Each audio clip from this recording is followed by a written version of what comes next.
Assieds-toi dans la gloire de Dieu.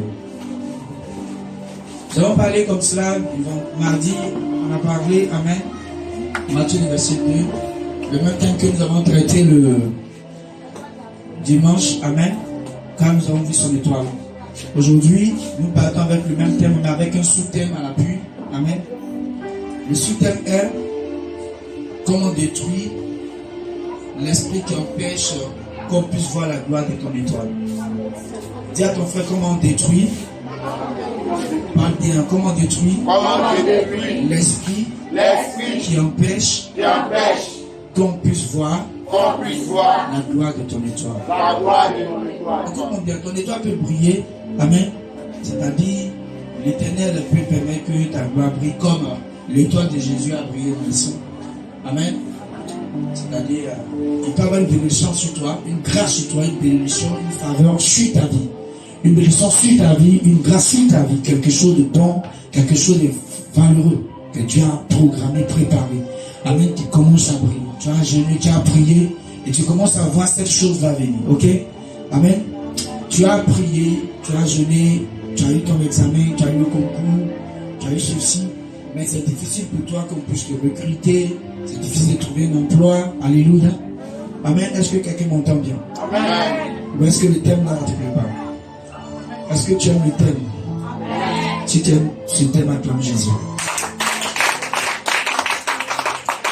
Parce qu'en tant que chrétien, souvent, amen, tu as prié. Amen. Tu as eu la victoire. Et le Seigneur même t'a dit que tu as eu la victoire. Et tu fais un songe où tu as eu la victoire. Mais ce que tu vis, amen, est contraire. Amen. Tu vois que tout commence à être difficile, tout commence à être compliqué. Amen. Tu n'arrives plus à voir, amen, cette victoire que tu as eue au préalable. Amen. Ou bien tu as une victoire éphémère. C'est-à-dire quelque chose que tu reçois et quelque temps. Amen. Ou bien tu sais que tu as prié. Tu as vu dans le songe que l'Éternel t'a donné des millions. Tu te réveilles, ce n'est que des miettes. Amen. Tu commences une activité. Au début, ça commence à marcher. Après, ça commence à tomber. Après, tu vois que l'activité tombe. Amen.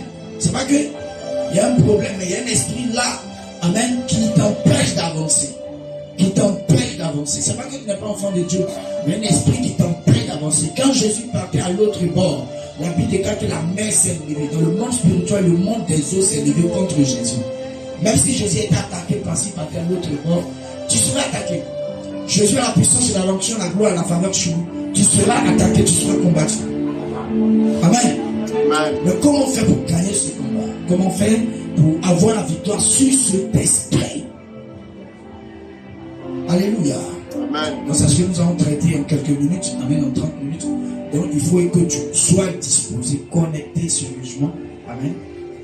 Prends ta Bible, comme je l'ai dit, dans 2 Rois 11.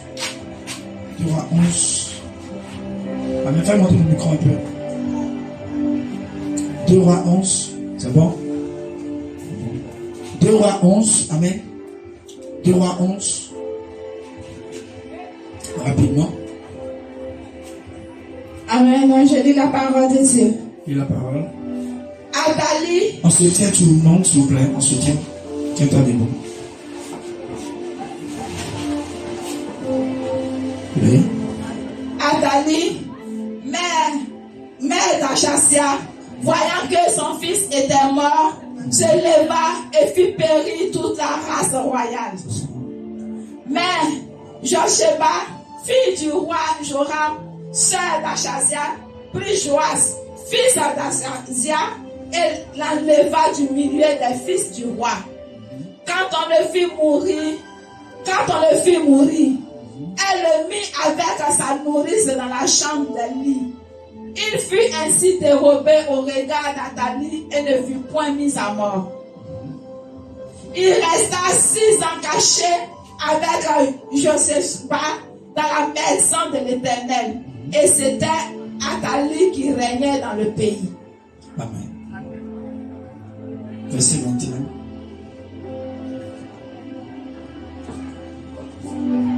Amen. 2 Rois 11, verset 21. Joas avait 7 ans lorsqu'il devint roi. Joas avait 7 ans lorsqu'il devint roi. Père, que ta parole soit bénie et que ton nom soit célébré au nom de Jésus. Amen. À cet moment. Joas avait 7 ans. Amen. Il avait quel âge?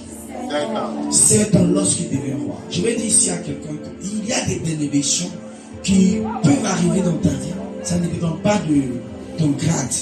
Ça ne dépend pas de la connaissance que tu as à l'école. Amen. Ça ne dépend pas de ça. Joas, à 7 ans, il connaît quoi? À 7 ans, il connaît quoi? Amen. Il connaît quoi de la vie? Et lui va s'asseoir pour être roi sur le trône de David. Il va être roi de Juda, il connaît quoi? Mais c'est une histoire de lignée. C'est une histoire d'héritage. C'est une lignée. Amen. Est-ce que quelqu'un me comprend?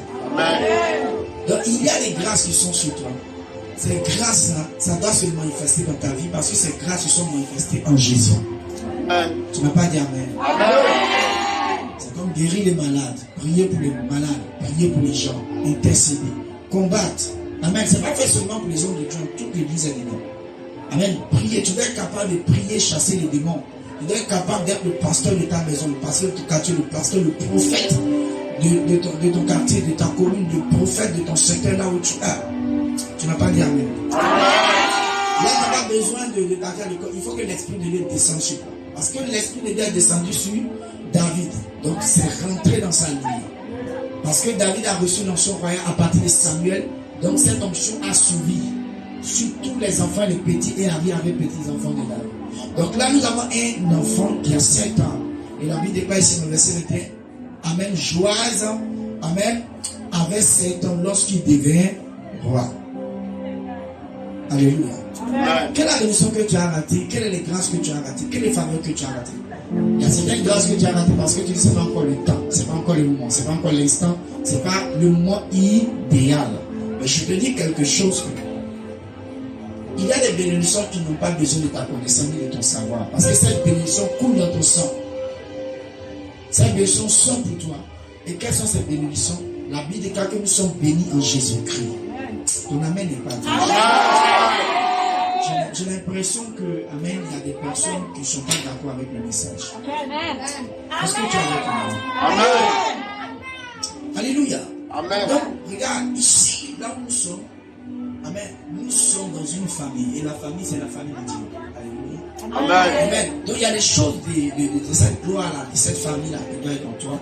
Amen. Mais ces choses ne se trouvent pas en toi. C'est une bénédiction, c'est une bénédiction, une faveur, une grâce, un héritage que tu dois avoir. Là, tu n'as pas besoin de partir à l'école. Tu n'as pas besoin de partir ceci, cela. Je n'ai pas dit l'école est inutile. Non. Je dis tu n'as pas besoin d'y partir pour avoir ceci. Il y a des choses dont tu as besoin de partir à l'école. Par exemple, tu vas partir apprendre l'informatique. Tu vas apprendre ceci, cela. Tu vas apprendre. Amen. Amen. Voilà. Mais il y a des bénédictions carrément que tu n'as pas besoin. Amen. Tu as l'image de Dieu. Tu n'as pas besoin de partir à l'école pour savoir que tu as l'image de Dieu. Est-ce que quelqu'un est avec moi? Amen. Tu es avec moi. Amen. Donc, cette bénédiction-là, tu n'as pas besoin de partir à l'école. Amen. Pour qu'on te montre que toi, l'Esprit de Dieu peut t'utiliser. Dieu peut être avec toi. Amen. Tu n'as pas besoin de partir à l'école pour que le Saint-Esprit te dise que tu peux prier pour les malades, tu peux guérir les malades, tu peux. Amen. Tu vas partir à l'école. La Bible déclare que le Saint-Esprit que nous avons, il nous donne des dons. Les dons de puissance, les dons de guérison, les dons de révélation. Amen. Il nous donne les dons de vision. Amen. Amen. Donc quand tu es dans la maison de Dieu, ces héritages sont pour toi. C'est-à-dire, dès ton bas âge, tu dois avoir ces choses. Amen. Dès ton bas âge, c'est-à-dire, si tu veux donner ta vie au Seigneur maintenant, ces choses doivent être dans ta vie. Amen. Le Saint-Esprit doit être dans ta vie. Amen. La gloire de Dieu dans ta vie. C'est ce que j'appelle, amen, la puissance, j'appelle l'onction, j'appelle l'Esprit de Dieu. C'est ce qui vient, amen, éclairer, et pardon, allumer ton étoile. Amen, c'est le feu qui vient allumer ton étoile. La Bible déclare qu'il vous bâtira le feu d'esprit. Ton amen n'est pas là. Amen. Amen. C'est cette chose-là, lorsque ton étoile est touchée par l'onction, par la puissance du Saint-Esprit, qui est l'héritage. Amen. Qui est notre héritage. La Bible déclare que le Saint-Esprit nous scelle. Amen. L'héritage de Christ. Donc, c'est, amen, notre héritage. Amen. Parce que tu as accepté Jésus-Christ, tu as droit au Saint-Esprit. Tu as droit à sa puissance. Amen. Tu dois avoir ça. Dieu doit te donner ça. C'est ton héritage. C'est ta gloire. Dis Amen. Donc ça doit être dans ta vie. Ça doit remplir ta vie. Tu dois rempli du Saint-Esprit. Quelqu'un qui est rempli du Saint-Esprit, l'esprit de mort ne peut pas passer dans sa vie.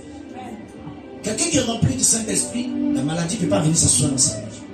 Quelqu'un qui est rempli du Saint-Esprit, l'échec ne peut pas venir s'asseoir dans sa vie. Il t'assure.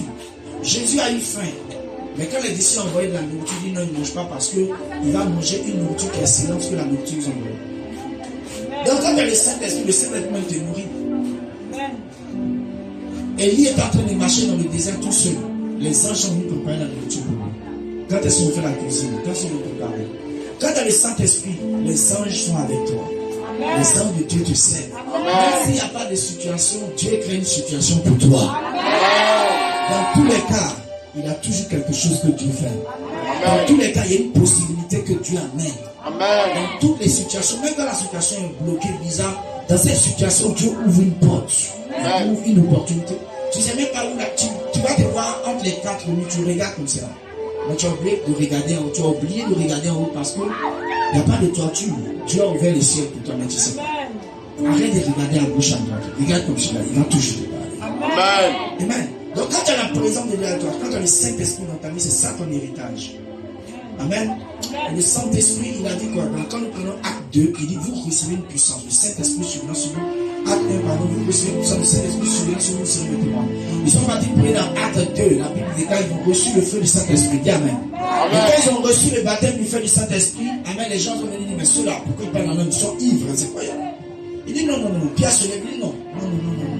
C'est pas qu'on est ivre du Saint-Esprit, mais c'est ce que Dieu a révélé, prophétisé, l'héritage qu'il a prophétisé depuis le temps de Joël. Le prophète Joël, depuis cet héritage, il a dit que vos fils et vos filles prophétiseront. Vos jeunes gens auront des visions. Amen. Amen. Et quand il a dit ça, Amen, cette prophétie, cette révélation, Amen, quand il a dit ça, les gens ont commencé à comprendre. Amen. Mais je vais dire quelque chose. L'héritage que tu as, le monde ne peut pas recevoir ça. Amen. Le monde peut recevoir parce que le Seigneur a dit que ce monde-là, Amen, il ne peut pas connaître le Saint-Esprit. Amen. Donc, il y a des héritages qui sont sur la terre. Écoute-moi, tu es né. Tu n'es pas dans une famille, on dit quoi maintenant, qui a l'argent. Amen. C'est pas d'aussitôt tu as une voiture. C'est pas d'aussitôt tu as ta propre maison. C'est pas d'aussitôt, c'est pas à 7 ans là que tu vas avoir. Lui, il est né dans une lignée royale. Et toi, tu es né quelque part. Amen. Amen. Tu es né dans une situation difficile. Amen. Mais quand tu acceptes Jésus, aïe, amen. C'est que son père, c'est que lui, Joas, qui est devenu roi à 7 ans, son père lui a donné la royauté. Toi, Dieu t'a donné la royauté aussi dans le plan spirituel. Amen. Amen n'est pas celui. Amen. Dieu t'a donné la royauté. La manière que Joas à 7 ans a reçu la royauté, toi aussi, Dieu t'a donné la royauté. Amen. Donc Dieu t'a donné le pouvoir. Amen. C'est pour ça qu'il dit dans Luc 10, verset 19, il est dans l'autorité de marcher. C'est-à-dire l'autorisation, le pouvoir de marcher sur les serpents et les scorpions. Et sur toute la puissance de l'ennemi. Et rien ne pourra, rien. Il dit rien ne pourra vous faire quelque chose. Rien ne pourra vous nuire. Dis à ton frère rien. Parle bien, dis rien. Rien ne pourra vous nuire. Acclame Jésus-Christ.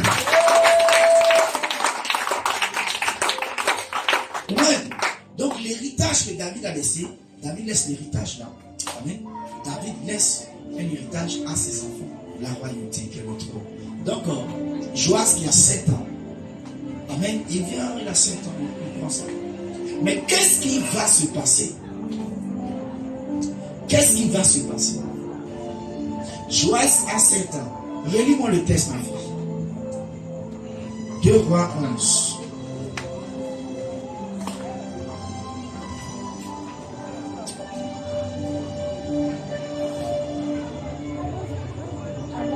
Amen, vas-y. Athalie, mère d'Achasia, voyant que son fils était mort. En fait, Amen, Achasia était le roi et il est mort. Donc s'il est mort, c'est son enfant plus proche qui va prendre le trône. C'est pas ça? Amen, allons-y. Elle se leva et fit périr toute la race royale. Alléluia. Elle se lève et puis elle tue tous ceux qui doivent devenir rois. Elle tue toute la race royale. Quelqu'un dit Amen. Amen. Dis encore Amen. Amen. Il y a des personnes, des esprits comme cela, des esprits qui sont tapis dans l'ombre, qui sont faits pour tuer la race royale qui sont les enfants de Dieu. Amen. Pour tuer ta royauté, ta victoire. Il sait que tu es né en Christ pour régner. Regarde le verset qui va t'aider. Amen. Colossiens 1. Je vais prendre Colossiens 1. Et qu'est-ce que la Bible dit par rapport à toi? Colossiens 1. Verset. Amen. Verset 12. Rendez grâce au Père qui vous a rendu capable d'avoir part à l'héritage des saints dans la lumière. Il dit qu'on puisse, Amen, l'apôtre Paul ici dans Colossiens dit on n'a qu'à rendre gloire à Dieu. Amen. L'apôtre Paul dit on n'a qu'à rendre gloire à Dieu. De fait que Dieu a permis que nous puissions aussi participer, c'est-à-dire goûter aussi, Amen, à l'héritage des saints. L'héritage des saints c'est qui? Amen, ce que les Abraham, les promesses que Dieu a fait à Abraham, les grâces qu'il a fait à David, que nous aussi, nous puissions goûter cela. Donc, on peut rendre gloire à Dieu pour cela. Dis Amen. Amen. Verset 13. Qui nous a délivrés de la puissance des ténèbres et nous a transportés. Quelqu'un dit transporté. Transporté. Aïe, même ça. On peut dire transporté. Transporté. Qui nous a transportés, Amen, dans le royaume de son Fils, du Fils de son amour. Qui nous a transportés dans le royaume du Fils de son, c'est-à-dire qui nous a transportés, Amen, dans le royaume de Dieu. Amen. Il nous a amenés dans les puissants des ténèbres, il nous a amenés dans le royaume de Dieu. Amen. Dis Amen. Amen. Est-ce que tu peux acclamer ce que tu fais? Amen. Donc Dieu t'a pris de la boue et t'a mis dans un royaume. Il faut dire dans un royaume. Dans un royaume. Dis encore dans un royaume. Dans un royaume. Comme ça, la Bible déclare que quand il va venir, il écrit sur son vêtement le roi des rois. Quel roi? C'est toi le roi. En fait, dans le royaume, Amen, quand on va appeler la population souvent, on va appeler les citoyens. Ok?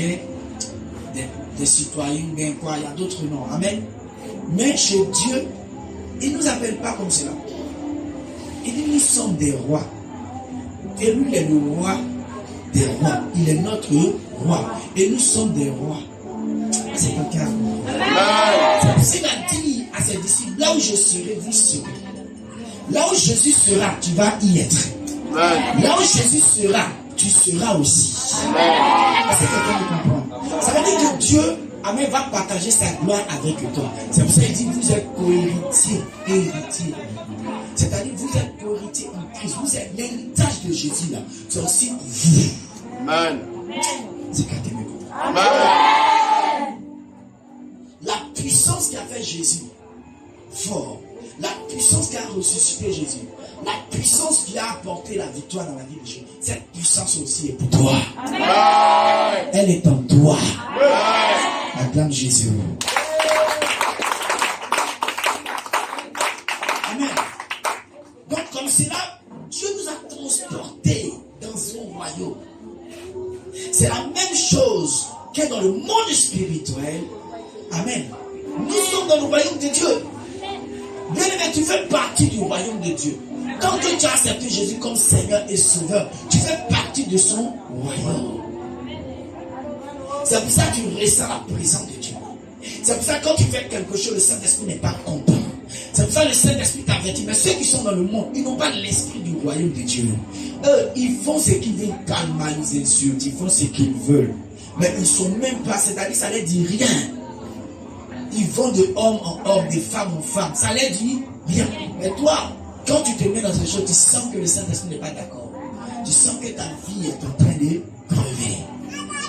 Dis Amen avec moi. Donc là maintenant, nous constatons qu'il y a quelqu'un qui s'appelle Athalie. Athalie, je vous explique, Athalie c'est la fille de Jézabel. C'est la fille à Jézabel. Amen. Jézabel c'est la... Vous connaissez quand même Jézabel. Amen. Jézabel c'est la femme d'Akab. Amen. Celle qui tuait les prophètes et tout ça. Amen. Donc c'est la fille à Jézabel. Donc elle a pris la méchanceté, la sorcellerie auprès de sa maman. Amen. Et voici que cette dernière là, comme elle s'est trouvée là, parce que Il y a un roi qui est venu, le roi, lui a marié celle-là. Amen. Il a marié celle-là. Donc elle, écoutez bien, Athalie, mère d'Acasia, voyant que son fils était mort, se leva et fit périr toute la race. Elle s'est levée pour tuer elle-même ses propres petits-enfants. Est-ce que quelqu'un m'a compris? Elle s'est levée pour tuer ses propres petits-enfants. Pourquoi? Parce que leur étoile était de race royale. Elle n'a pas tué autre personne. Elle a dit, oh, mais pourquoi?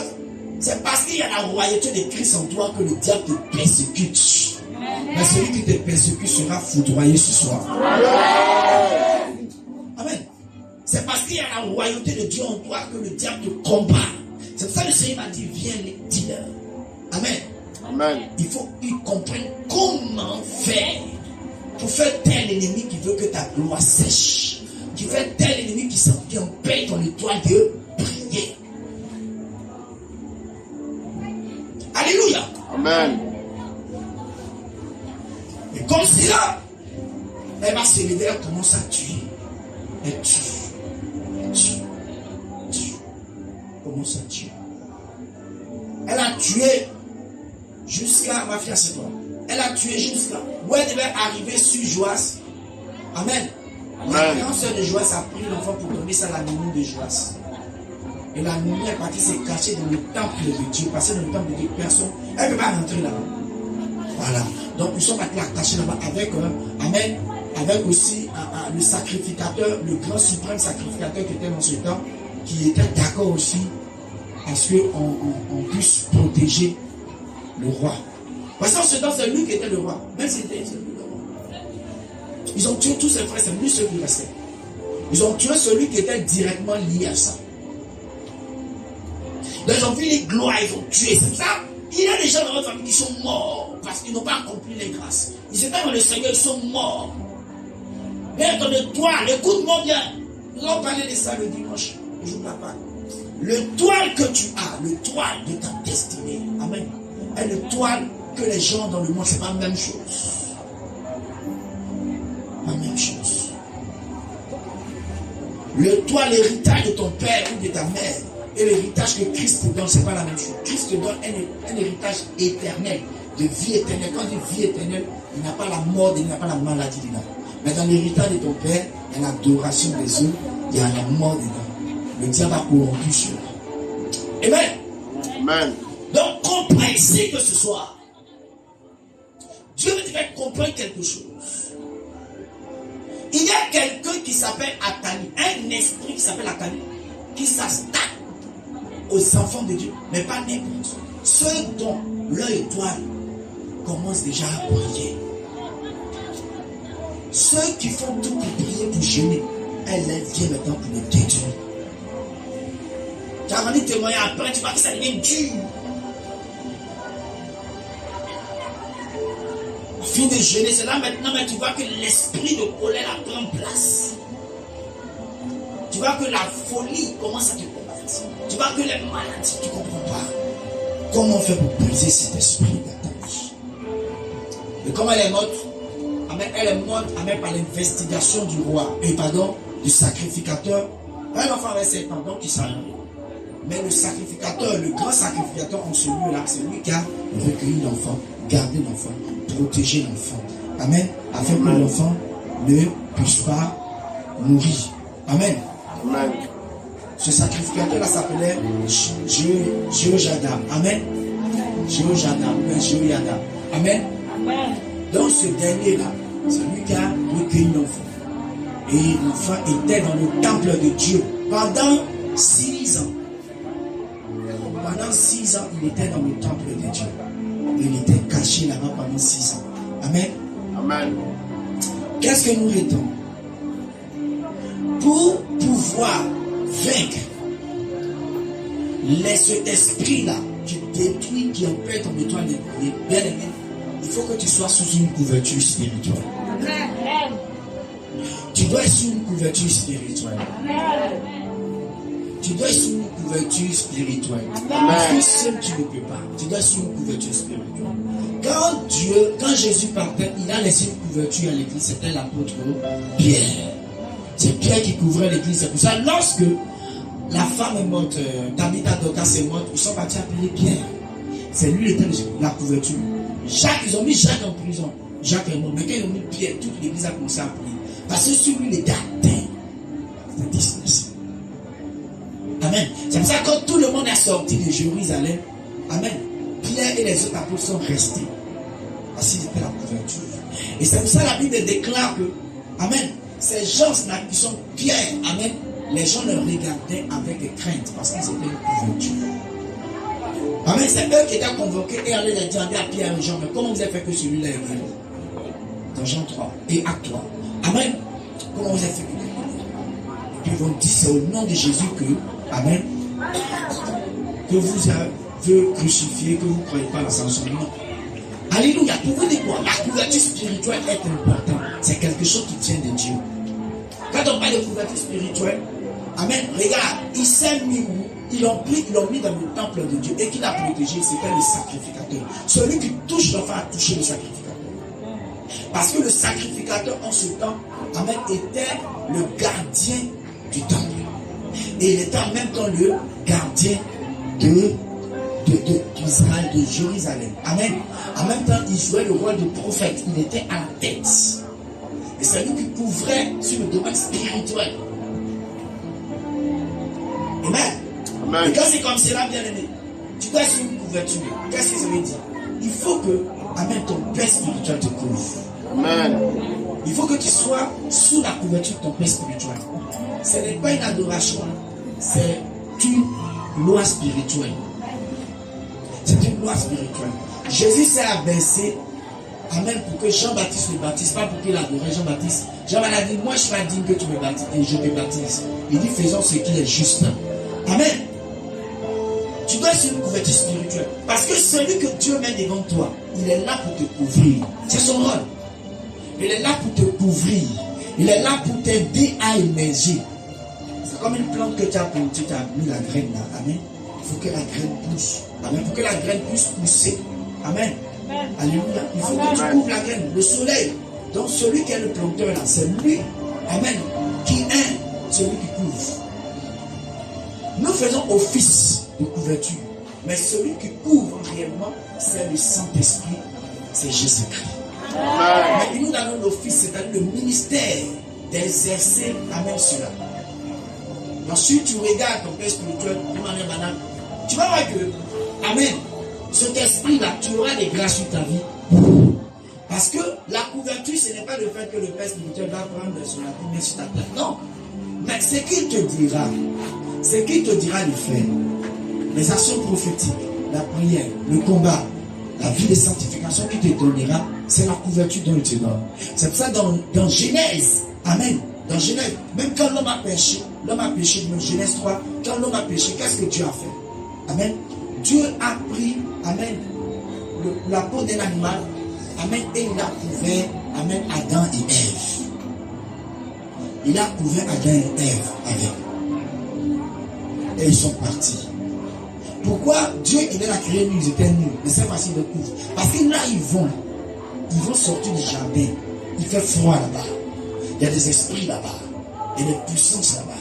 C'est comme si là, Dieu sait qu'au-delà des trucs, il y a des esprits comment ils combattent ton don, comment ils combattent tes affaires, combattent ton entreprise. Il faut que tu sois sur une couverture spirituelle. Amen. Il faut que l'onction de ton Père soit sur toi. Amen. Il faut que l'onction de ton Père soit avec toi. Il faut que l'onction du Saint-Esprit te suive. Amen. Il faut que cette onction soit sur toi. Regardez, les disciples sont partis à 12. À 120, pardon. Prier dans la chambre. Amen. Mais qui connaissait les secrets de Jésus? C'est Pierre. C'est Pierre que Jésus a dit, ben, attends. Qui connaissait les choses spirituelles? C'est Pierre. Parce que Jésus a marché sur Pierre, a marché sur lui. C'est quelqu'un. Amen. Pierre a marché sur lui. Il a vu des choses, il a vu la gloire de Dieu, il a vu Élie et Moïse. Ce n'était pas le seul même. Il a vu Élie et Moïse. Mais il connaissait certaines choses. C'est comme ça que le Père spirituel. Et l'esprit lui donne une dimension dans l'esprit. Et quand tu obéis à ce qu'il te dit, la gloire de Dieu est avec toi. Mais quand tu deviens un rebelle, tu deviens comme Géasi. Je vous explique l'histoire de Géasi. Nous allons parler. Géasi était quelqu'un qui il devait être prophète après le prophète Élisée. Géasi devait être prophète après le prophète Élisée. Géasi était quelqu'un qui était le fils spirituel du prophèt Élisée. Il devait être un grand prophète. Un très grand prophète. Parce qu'il était le fils spirituel, même le fils spirituel du prophète Élisée. Parce qu'une fois que l'armée est venue pour attraper Élisée. Amen. Dans 2 Rois 6. L'histoire là-bas. L'armée arrive à attraper, ils veulent attraper le prophète Élisée. Et Géasi se réveille de très tôt. Oh, il dit, oh, mon père, vraiment, voici. Nous sommes attaqués. Comment on va faire? Il a commencé à paniquer. Et Élisée lui dit, calme-toi. Ceux qui sont avec nous sont plus nombreux que ceux qui sont avec eux. Il n'a pas dit ceux qui sont avec nous sont plus nombreux que ceux que tu vois. Non. Il dit ceux qui sont avec nous sont plus nombreux que ceux qui sont avec nous. Élisée ne regardait même pas ceci. Il regardait sur le plan spirituel. Et il prie maintenant, il dit Seigneur, ouvre ses yeux pour qu'il voie ce que je vois. Et Dieu ouvre les yeux de Géasi et Géasi voit l'armée de Dieu autour d'eux. Amen. Dis Amen. Amen. Mais pourquoi ses yeux sont ouverts? Parce qu'il était sous la couverture. Sans la couverture spirituelle. Ça te protège. Même quand l'ennemi veut t'attaquer, Amen, l'onction de ton Père est avec toi. Amen. D'autres personnes disent, mais pourquoi tu dis l'onction de mon Père? Pourquoi tu dis le Dieu de mon Père? Non, c'est une histoire d'alliance. C'est une histoire d'alliance. Ce n'est pas une idolâtrie, ce n'est pas un truc, c'est une histoire d'alliance. Quand tu dis le Dieu de mon Père, c'est-à-dire, quand tu es un enfant obéissant à ton Père spirituel, les mêmes grâces, ce que Dieu a dit à ton Père dans le secret, dans la chambre, pendant qu'il jeûnait pendant 40 jours, ce que Dieu a dit là, la parole de Dieu là, descend aussi pour combattre pour toi. Amen. Tu comprends maintenant ce que je suis en train de dire? Descend pour combattre pour toi. Mais Géasi, qu'est-ce qu'il a fait? Marie a vu ça. Le jour que Aman est venu, quand Aman est venu pour être guéri, Amen, il a pris, il a envoyé, Aman a envoyé pour être guéri de la lèpre, il a envoyé toutes les bénédictions qu'il pouvait amener. Et qu'est-ce que Géasi a fait? Et qu'est-ce que le prophète Élisée dit non, il ne prend pas cela. Amen. Et qu'est-ce qui s'est passé? Pourquoi Élisée n'a pas pris? Parce que dans l'esprit de ces Syriens-là, il était venu faire un commerce, il est venu payer, et puis bon. Et Élisée voulait lui montrer que non, c'est pas un commerce. Mais il faut que tu prennes Dieu avec toi. Amen, c'est fait tout. C'est pas que l'offrande, il ne voulait pas l'offrande. Mais quand dans ton esprit, tu crois que tu viens donner à Dieu, c'est un commerce, Dieu refuse ton offrande. Dieu refuse ton offrande. Quand tu viens donner à Dieu, et tu crois que tu es venu payer quelque chose, là, Dieu refuse. Parce que c'est que tu viens de recevoir. Amen. Oui.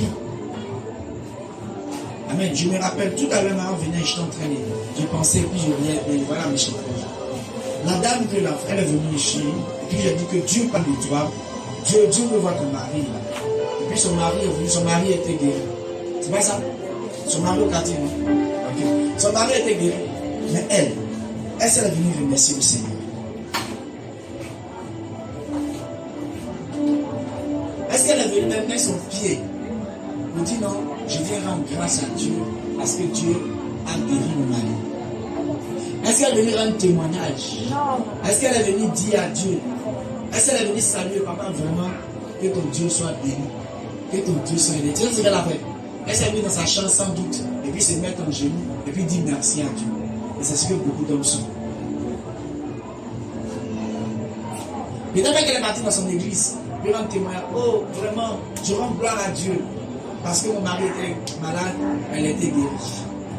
C'est là on dit la couverture spirituelle. Parce que cette maladie, la maladie dont c'est venue là, puisqu'il n'y a pas de couverture, l'ennemi a commencé à combattre et la maladie a revenu. Et la maladie a revenu parce qu'il n'y a pas de couverture. C'est comme cela. Et beaucoup n'ont pas de couverture parce qu'ils sont ingrats. Parce qu'ils sont des personnes qui sont ingrats, qui sont rebelles. Il y a des gens qui disent non, mais pourquoi on peut appeler quelqu'un papa spirituel? C'est parce que la personne n'a pas eu l'éducation. C'est-à-dire la personne n'a jamais appelé quelqu'un d'autre papa.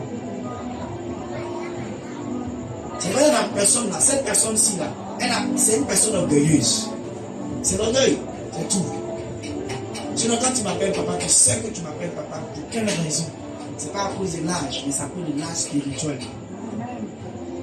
Amen. Amen. Dieu veut apporter une grâce. Apporter une grâce ce soir dans ta vie. Est-ce que tu es prêt à recevoir? Amen. Athalie est un esprit. Athalie, tant qu'Athalie, Joas ne pouvait jamais devenir roi. Il y a un Athalie dans ta famille. Tant qu'elle ne tombe pas, tu ne peux jamais dominer. Tant qu'elle ne tombe pas, tu ne peux pas avancer. Tant qu'il ne tombe pas, tu ne peux pas aller de l'avant. Et ce que nous disons, ce que je dis, c'est la pure vérité. C'est la pure vérité. Alléluia. Amen. Amen. Et tu vas voir que beaucoup de personnes sont bloquées à cause d'une seule personne. À cause d'un fétiche, à cause d'un marabout, à cause d'une personne qui a pris toute la famille met dans bouteille. Mais qu'est-ce que la Bible dit? La Bible dit que Jésus dit veillez et priez. Car l'esprit est disposé. Pourquoi l'esprit est disposé? L'esprit est disposé pour apporter ta délivrance. Il est disposé pour libérer ta vie. Donc lève-toi et prie. Lève-toi et combat. Il dit lève-toi et prie. Veillez et priez. Car l'esprit est disposé. Mais la chair est faible. C'est-à-dire que la chair est limitée. Si tu comptes sur la chair et tu ne pries pas, bien aimé ce soir, si tu comptes sur la chair, tu seras limité par ta vie. Tu seras bloqué par ta vie. Parce que pour que Joas devienne roi, il était dans le temple de Dieu. Or la Bible déclare qu'il a dit que ma maison sera un lieu de prière. Et quand Joas était là-bas, il était dans la prière. Amen. Il était dans un lieu de prière. Athalie ne peut pas rentrer. Le jour qu'Athalie prend la décision, je vais rentrer là-bas, la puissance de Dieu la bloque. Le jour qu'elle pense qu'elle veut rentrer, la puissance de Dieu la bloque. C'est ça que j'appelle la prière. Amen. Quand tu as la couverture, tu dois rentrer dans la prière. Parce que ton père spirituel prie. Tu dois rentrer dans la prière. Tu dois pas être paresseux. Mais pendant qu'on est en train de prier, tout ce qui est là. Or, ton père spirituel, il est en train de ribaber, il est en train de prier, il est en train de combattre, il est en train de briser. Pendant que tu rentres, même si tu prends les mêmes initiatives que lui, tu es sous la couverture de l'esprit. Le même Dieu qui l'inspire t'inspire aussi. Amen. Alléluia. Amen. C'est pour ça que tous ceux qui sont des personnes de prière gagnent des grandes batailles. Une personne qui commence à prier, elle commence à persévérer dans la prière, commence à avoir des grandes victoires dans sa vie. Commence à avoir des grandes victoires dans sa destinée. Commence à avoir des grands changements dans sa destinée. Commence à voir que Dieu lui montre des choses et les guérisons viennent s'opérer. Amen. La troisième chose, c'est l'humilité. On va laisser après. Dieu dans nous. Athalie doit tomber. Amen. Dis Athalie doit tomber.